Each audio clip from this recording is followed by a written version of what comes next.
ಮಾಡಿದವರಿಗೆ ಗೊತ್ತು. ಒಂದು ಪ್ರಾಣಿ ಸದಾಕಾಲ ನಿಮ್ಮೊಂದಿಗೆ ಬದುಕುವಂಥದ್ದು ನಿಮಗೆ ಹಾಲು ಕೊಡ್ತದೆ, ಅದಕ್ಕೆ ಎಮ್ಮೆ ಅಂತ ಕರಿತೀರಿ. ಅದನ್ನೇನಾದ್ರೂ ನೀವು ಮೇಯಿಸ್ಲಿಕ್ಕೆ ಹೋದಾಗ ನೀರು ತೋರಿಸಿದ್ರೆ ಅದು ಕೂಡಲೇ ಏನು ಮಾಡುತ್ತೆ ಅಂತಂದ್ರ ಮೇಯೋದನ್ನು ನಿಲ್ಲಿಸಿ ನೀರಿಗೆ ಹೋಗಿಬಿಡ್ತದೆ. ನೀರಿಗೆ ಹೋಗ್ತದೆ. ಆ ನೀರಿಗೆ ಹೋಗಿ ಎಷ್ಟು ಸಂತೋಷವಾಗಿರ್ತದೆ. ಎಲ್ಲ ಮರೆತು ಹಾಕಿಬಿಡುತ್ತೆ. ಮನೆಯನ್ನ ಕಾಯಲಿಕ್ಕೆ ಬಂದಿರತಕ್ಕಂಥವನನ್ನ, ತಾನು ತಿನ್ನಬೇಕಾಗಿರುವಂತಹ ಹುಲ್ಲನ್ನ, ಹೊಟ್ಟೆಯಲ್ಲಿ ಹುಟ್ಟಿರುವಂತಹ ಕರುವನ್ನ ಮರೆತು ಹಾಕುತ್ತೆ, ಬಿಟ್ಬಿಡುತ್ತೆ. ಅದೇ ಸರ್ವಸ್ವ. ಆ ಕೆರೆ, ಆ ಹೊಂಡ, ಆ ಹಳ್ಳ, ಆ ಹೊಳೆ ಸಾಕಿಷ್ಟು, ಇದು ನನಗೆ ನೆಮ್ಮದಿಯನ್ನ ಕೊಡ್ತಾ ಇದೆ ಅಂತ ಅನ್ಕೊಳ್ಳುತ್ತೆ. ನಿಮಗೆಲ್ಲ ಗೊತ್ತಲ್ಲ ಹೇಗೆ ಅದು ನೀರಿನೊಳಗೆ ನೆಮ್ಮದಿಯನ್ನ ಕಾಣ್ತದೆ. ಹಾಗ ಮನುಷ್ಯ ಪ್ರವಚನಗಳಲ್ಲಿ ನೆಮ್ಮದಿಯನ್ನ ಕಾಣುವಂತಹ ಪ್ರಯತ್ನವನ್ನು ಮಾಡಬೇಕು. ಅದು ಹೇಗೆ ಮೈ ಮರೆಯುತ್ತೆ ಹಾಗೆ ನಾವು ಕೂಡ ಮೈ ಮರೆಯುವಂತಹ ಪ್ರಯತ್ನವನ್ನು ಮಾಡಬೇಕು, ನೆಮ್ಮದಿ ಬೇಕಾಗಿದ್ರೆ. ದಾಶಿಮಾರ್ಯರಂತಾರ, ನನಗೇನೂ ಬೇಡ, ಈ ಮಾತುಗಳು ಒಳ್ಳೆ ಮಾತುಗಳದವಲ್ಲ ಇವಿದ್ರೆ ಸಾಕು. ಆನೆ ಬೇಡ, ಆನೆ ಸಾಕ್ಲಿಕ್ಕೆ ಹಣ ಬೇಡ, ಐಶ್ವರ್ಯ ಅರಮನೆಗಳನ್ನು ಕೊಡ್ತೀನಂದ್ರೂ ಬೇಡ. ನನಗೆ ಬೇಕಾಗಿರುವಂತಹದ್ದು ಕೇವಲ ಒಳ್ಳೆಯ ಮಾತುಗಳು. ಆ ಒಳ್ಳೆಯ ಮಾತಿನಿಂದ ಎಲ್ಲ ಸಂಪತ್ತನ್ನು ನಾನು ಕಾಣಬಲ್ಲೆ, ಎಲ್ಲ ವೈಭವವನ್ನು ನಾನು ಕಾಣಬಲ್ಲೆ ಅಂತ ದಾಶಿಮಾರ್ಯರು ಕರಿಯನಿತ್ತಡೆ ವಲ್ಲೆ, ಸಿರಿಯನಿತ್ತಡೆ ವಲ್ಲೆ, ಹಿರಿದಪ್ಪ ರಾಜ್ಯವನಿತ್ತಡೆ ವಲ್ಲೆ, ನಿಮ್ಮ ಶರಣರ ಸುಳ್ನುಡಿಯನ್ನೊಂದು ಅರಗಳಿಗೆ ಇತ್ತಡೆ ನಿಮ್ಮ ನಿತ್ಯ ಕಾಣ ರಾಮನಾಥ. ಎಷ್ಟು ಕಿಮ್ಮತ್ತಿನ ಮಾತು. ಏನು ಬೇಕು ಅಂತ ಕೇಳಿದ್ರೆ ಈ ಭೌತಿಕ ಸಂಪತ್ತಿ ಯಾವುದೂ ಬೇಡ. ಕಾರಣ ಏನು ಅಂತಂದ್ರೆ ಅದರಿಂದ ದುಃಖ ಅದೇ. ದುಃಖವನ್ನ ಕೊಡ್ತಕ್ಕಂತಹದ್ದು ನನಗೆ ಬೇಕಾಗಿಲ್ಲ, ನೆಮ್ಮದಿಯನ್ನ ಕೊಡ್ತಕ್ಕಂತಹದ್ದು ನನಗೆ ಬೇಕಾಗಿದೆ. ಮಾನಸಿಕ ನೆಮ್ಮದಿ, ಶಾಂತಿ ಅನ್ನುವಂತಹದ್ದು ನನಗೆ ಬೇಕಾಗಿದೆ. ಅದು ಎಲ್ಲಿ ಸಿಗುತ್ತೋ ಅಲ್ಲಿಗೆ ಹೋಗುವಂತಹ ಪ್ರಯತ್ನವನ್ನ ಮಾಡಲೇಬೇಕಾಗಿರುವಂತಹದ್ದು. ನೋಡಿ, ಮಾತುಗಳನ್ನ ಕೇಳಿ ಬದಲಾವಣೆ ಆಗಬೇಕಲ್ಲ, ಬರೇ ಕೇಳೋದಲ್ಲ. ಕೇಳೋದ್ರಿಂದ ಯಾರೂ ಬದಲಾವಣೆ ಆಗೋದಿಲ್ಲ. ಅದಕ್ಕೆ ಬಸವಣ್ಣ ಹೇಳ್ತಾನ, 100 ನೋದಿ 100 ಕೇಳಿ ಮಾಡುವುದೇನು, ಆಸೆ ಹರಿಯದು, ರೋಷ ಬಿಡದು, ಮಜ್ಜನ ಕೆರೆದು ಫಲವೇನು. ಎಷ್ಟು ಕಿಮ್ಮತ್ತಿನ ಮಾತುಗಳು ಇವೆಲ್ಲ. ಏನನ್ನ ಓದುತ್ತೀರಿ ಬದಲಾವಣೆ ಆಗಬೇಕು, ಏನನ್ನ ಕೇಳ್ತೀರಿ ಬದಲಾವಣೆ ಆಗಬೇಕು. ನನ್ನ ವೈಯಕ್ತಿಕ ಜೀವನದಲ್ಲಿ ಒಂದು ಪುಸ್ತಕವನ್ನು ಓದಿ ನಾನು ವೈಯಕ್ತಿಕ ಬದಲಾವಣೆಗೊಂಡೆ. ಒಂದು 15 ವರ್ಷಗಳ ಹಿಂದೆ ಕೆಲವು ಜನ ನನ್ನನ್ನು ವಿರೋಧಿಸ್ತಾ ಇದ್ರು. ಅವರು ವಿರೋಧಕ್ಕೆ ಕಾರಣ ಏನು ಅಂತ ಹೇಳಿ ನಾ ಎಷ್ಟೋ ಸಾರಿ ಅವ್ರನ್ನ ಕೇಳಿದ್ದೆ. ಅವ್ರು ಯಾವುದೇ ತರದ ಕಾರಣಗಳನ್ನು ನನಗೆ ಹೇಳಿರಲಿಲ್ಲ, ಆದರೂ ವಿರೋಧ ಮಾಡೋದನ್ನ ನಿಲ್ಲಿಸಿರ್ಲಿಲ್ಲ.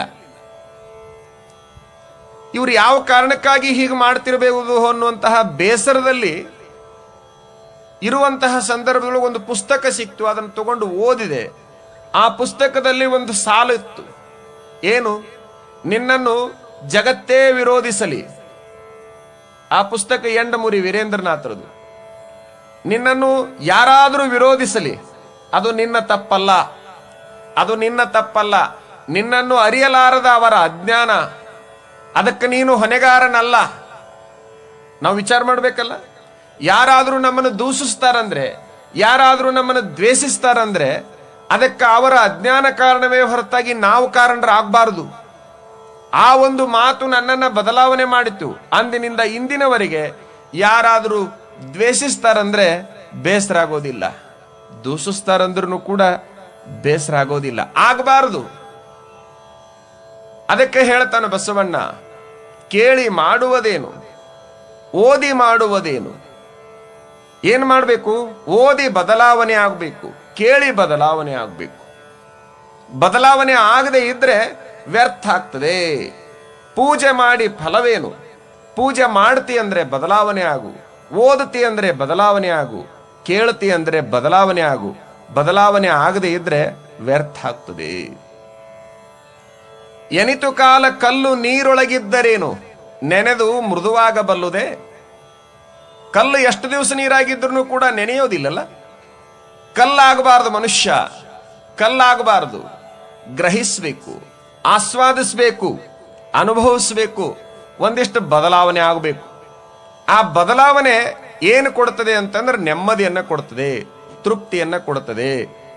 ಸಾವಿರ ಸಾವಿರ ಸಿಹಿ ನೀರಿನ ನದಿಗಳು ಹರಿತಾವೆ. ಎಲ್ಲಿವರೆಗೆ? ಸಮುದ್ರದವರೆಗೆ. ನಿಮಗೆಲ್ಲ ಗೊತ್ತು, ಸಾವಿರಾರು ನದಿಗಳು ಕೂಡ ಸಿಹಿ ನೀರಿನಿಂದ ಕೂಡ್ಯಾವ. ಅವು ಹೋಗೋದು ಸಾಗರಕ್ಕೆನೆ. ಸಾವಿರ ಸಾವಿರ ನದಿಗಳು ಹೋಗಿ ಒಳಗೆ ಹೊಕ್ಕೊಂಡಾಗಲೂ ಸಹಿತ ಸಮುದ್ರ ಸಿಹಿಯಾಗಿಲ್ಲ. ಸಿಹಿ ಆಗೈತೇನು? ಸಿಹಿ ಆಗ್ತಾ ಇಲ್ಲ. ಉಪ್ಪು ನೀರು, ಉಪ್ಪು ನೀರು. ಎಷ್ಟು ನದಿಗಳು ಒಳಗೆ ಹರಿದು ಬಂದ್ರೆ ಏನು ಪ್ರಯೋಜನ? ತನ್ನ ಗುಣವನ್ನ ಬದಲಾವಣೆ ಮಾಡಿಕೊಳ್ಳಿಲ್ಲ. ಹಾಗ ಮನುಷ್ಯ ಎಷ್ಟು ಮಾತುಗಳನ್ನ, ಎಷ್ಟು ಪ್ರವಚನಗಳನ್ನ ಕೇಳಿದ್ರೇನು ಬದಲಾವಣೆ ಆಗದೆ ಹೋದಲ್ಲಿ? ಆಕಾಶದಲ್ಲಿ ಕೋಟಿ ಕೋಟಿ ನಕ್ಷತ್ರಗಳು ಮಿನುಗುತ್ತಾವ, ಆದ್ರೆ ಕತ್ತಲೆ ಹೋಗೋದಿಲ್ಲ. ನಾವು ನೀರಿನೊಳಗಿನ ಕಲ್ಲಾಗಬಾರ್ದು. ನಾವೊಂದಿಷ್ಟು ಬದಲಾವಣೆ ಆಗುವಂತಹ ಪ್ರಯತ್ನವನ್ನು ಮಾಡಬೇಕು.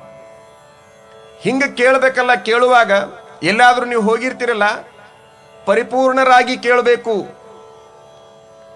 ಅಪೂರ್ಣತೆ ಇರಬಾರ್ದಲ್ಲಿ, ಪೂರ್ಣತೆ ಇರಬೇಕು. ಪೂರ್ಣತೆ, ಅದರೊಳಗೆ ತಲ್ಲೀನತೆ ಬೇಕು. ಹೊರಗಿನ ಜಗತ್ತನ್ನ ಮರಿಬೇಕು, ಹೊರಗಿನ ವ್ಯವಸ್ಥೆಯನ್ನ ಮರಿಬೇಕು. ಅದಕ್ಕೆ ತಮಗೆ ನಾನು ನಿನ್ನೆ ಕೊಟ್ಟ ಉದಾಹರಣೆ, ಖಾಲಿ ಬಾಟಲ್ ಏನೆಲ್ಲ ತಗೊಳ್ಳುತ್ತೆ, ತುಂಬಿಕೊಳ್ಳುತ್ತೆ. ತುಂಬಿದ್ದೇನು ತುಂಬಿಕೊಳ್ಳುತ್ತೆ? ತುಂಬಿಕೊಳ್ಳೋದಿಲ್ಲ. ನಿಮಗೆ ನಿನ್ನೆ ಕೊಟ್ಟ ಉದಾಹರಣೆ ಅದು.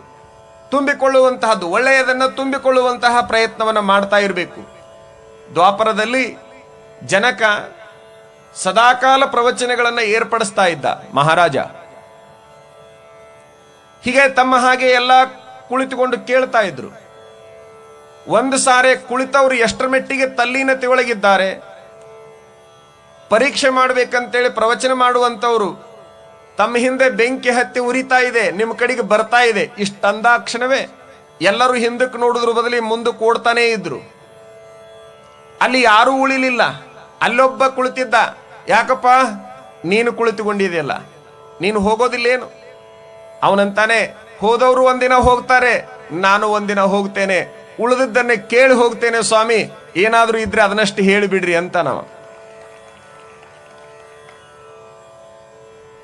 ವಿಚಾರ ಮಾಡ್ಬೇಕು. ನಾವು ಕರ್ಣನ ರಥ ಸಿಕ್ಕಾಕೊಂತು, ಕರ್ಣನ ರಥ ಸಿಕ್ಕಾಕೊಂತು. ನಮ್ಮವರು ಪ್ರವಚನಕ್ಕೆ ಎಷ್ಟು ಬೆಲೆ ಕೊಟ್ರು. ಆ ಒಳ್ಳೆಯ ಮಾತುಗಳು ಸಿಗ್ತಾವಂತಂದ್ರೆ ಎಲ್ಲಾದ್ರೂ ಸಿಗಲಿ, ಅಂತಹ ಸಂದರ್ಭಗಳಲ್ಲಾದ್ರೂ ಸಿಗಲಿ. ಕರ್ಣನ ರಥ ಯುದ್ಧ ಭೂಮಿಯಲ್ಲಿ ಸಿಕ್ಕಾಕಿಕೊಂಡಾಗ ಯುದ್ಧವನ್ನು ನಿಲ್ಲಿಸಿದ್ರು ಎದುರಾಳಿಗಳು. ರಣರಂಗದಲ್ಲಿಯೂ ಸಹಿತ ಧರ್ಮ, ಯುದ್ಧ ಧರ್ಮ ಎಂತಹದ್ದಲ್ಲ. ಎದುರಾಳಿ ಸನ್ನದ್ಧನಾಗಿದ್ದಾಗ ಮಾತ್ರ ಯುದ್ಧವನ್ನು ಮಾಡೋದು.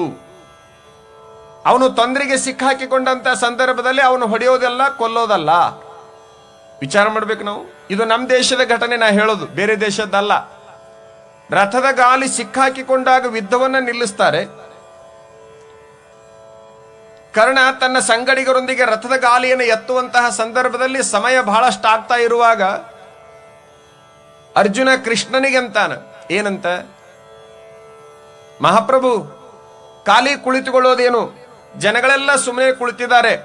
ಎಷ್ಟು? 18 ಅಕ್ಷೋಹಿಣಿ. ಒಬ್ಬರಲ್ಲ, ಇಬ್ಬರಲ್ಲ, 100 ಸಾವಿರಲ್ಲ, ಲಕ್ಷಲ್ಲ, ಕೋಟೆಲ್ಲ ಅಕ್ಷೋಹಿಣಿ. ಇವ್ರನ್ನೆಲ್ಲ ಉದ್ದೇಶಿಸಿ ಪ್ರವಚನ ಮಾಡಬಾರದೆ ಅಂದ್ರೆ, ಪ್ರವಚನ ಪ್ರಾರಂಭ ಮಾಡ್ರಿ. ಆರಂಭ ಮಾಡ್ತಾನೆ ಕೃಷ್ಣ ಪ್ರವಚನವನ್ನ. ಎಲ್ಲಿ? ರಣರಂಗದೊಳಗ, ಯುದ್ಧ ಭೂಮಿಯೊಳಗ. ಗೀತಾ ಪ್ರವಚನವನ್ನ ಆರಂಭ ಮಾಡಿದ ಕೃಷ್ಣ. ಆದ್ರೆ ಎಲ್ಲರೂ ಕೇಳಿದ್ರು ಕರೆ, ಆದರೆ ನೆನಪಿನಲ್ಲಿ ಇಟ್ಟುಕೊಂಡಿದ್ದು, ಸ್ಮರಣೆಗೆ ಒಳಪಡಿಸಿದ್ದು ಕೇವಲ ಅರ್ಜುನ ಮಾತ್ರ. ಹಾಗಾಗಿ ಗೀತೆಯಲ್ಲಿ ಅರ್ಜುನನ ಒಂದು ವಿಚಾರ, ಅರ್ಜುನನ ಹೆಸರು ಅಜರಾಮರ ಆಯಿತು. ಕೇಳವರು 18 ಅಕ್ಷೋಹಿಣಿ ಆಗಿದ್ರು ಸಹಿತ ಅದನ್ನ ಅಳವಡಿಸಿಕೊಂಡು ನೆನಪಿನಲ್ಲಿ ಇಟ್ಟುಕೊಂಡಾತ ಒಬ್ಬಾತ ಮಾತ್ರ. ಯಾರು? ಅರ್ಜುನ. ಅದಕ್ಕೆ ದಾಸಿಮಾರ್ರಿ ಇನ್ನೊಂದು ವಚನದೊಳಗೆ ಹೇಳ್ತಾರೆ, ಹುಣಸಿಯ ಹೂವೆಲ್ಲ ಕಾಯಾಗಬಲ್ಲವೆ. ಹುಣಸಿ ಮರವನ್ನು ನೋಡ್ಬೇಕು ನೀವು, ಹೂ ಬಿಟ್ಟಾಗ ಬಹಳಷ್ಟು ಹೂಗಳನ್ನ ಬಿಡುತ್ತೆ, ಆದ್ರೆ ಎಲ್ಲವೂ ಕಾಯಾಗೋದಿಲ್ಲ. ಎಲ್ಲವೂ ಕಾಯಾಗೋದಿಲ್ಲ. ಎಷ್ಟೋ ಉದುರ್ತವೆ, ಕೆಲವು ಮಾತ್ರ ಕಾಯಿಗಳಾಗ್ತಾವ, ಕೆಲವು ಮಾತ್ರ ಕಾಯಿಗಳಾಗ್ತಾವ. ನನಗೆ ಬಹಳಷ್ಟು ವಿಶ್ವಾಸ ಐತಿ, ಈ ಹೂವುಗಳೆಲ್ಲ ಕಾಯಾಗಲಿಕ್ಕೆ ಮಾತ್ರ ಇಲ್ಲಿ ಬಂದಿದ್ದಾವೆ, ಹೊರತಾಗಿ ಉದುರ್ಲಿಕ್ಕೆ ಬಂದಿಲ್ಲ ಅನ್ನೋದು ನನಗೆ ವಿಶ್ವಾಸ ಅದ. ನೀವೆಲ್ಲ ಹೂವುಗಳು ಕಾಯಾಗಬೇಕನ್ನುವಂತಹ ಆಸೆ ನಂದು, ನೀವೆಲ್ಲ ಕಾಯಾಗಬೇಕನ್ನುವಂತಹ ಆಸೆ ನಂದು. ಇಲ್ಲಿ ರಂಗೋಲಿ ಹಾಕಿದ್ರು, ನಿನ್ನೆನೂ ಹಾಕಿದ್ರು, ಇವತ್ತೂ ಹಾಕಿದ್ದಾರೆ ಯಾರೋ ತಾಯಂದ್ರು. ರಂಗೋಲಿ ಹಾಕುವಾಗ ಎಚ್ಚರ ವಹಿಸಬೇಕು, ಅಂದ್ರೆ ಮಾತ್ರ ಅದು ಬಹಳ ದಿವಸ ಉಳಿಬಲ್ದು, ಬಹಳ ಸಮಯ ಉಳಿಬಲ್ದು. ಎಚ್ಚರ ತಪ್ಪಿದ್ರೆ, ಒಬ್ಬ ತಾಯಿ ಕಸ ಹೊಡೆದ್ಲು, ಗೋಮಯ ತಗೊಂಡು ಸಾರಿಸಿದ್ಲು, ಒಂದಿಷ್ಟು ಪುಡಿ ತಗೊಂಡು ರಂಗೋಲಿ ಹಾಕ್ಲಿಕ್ಕೆ ಆರಂಭ ಮಾಡಿದ್ಲು.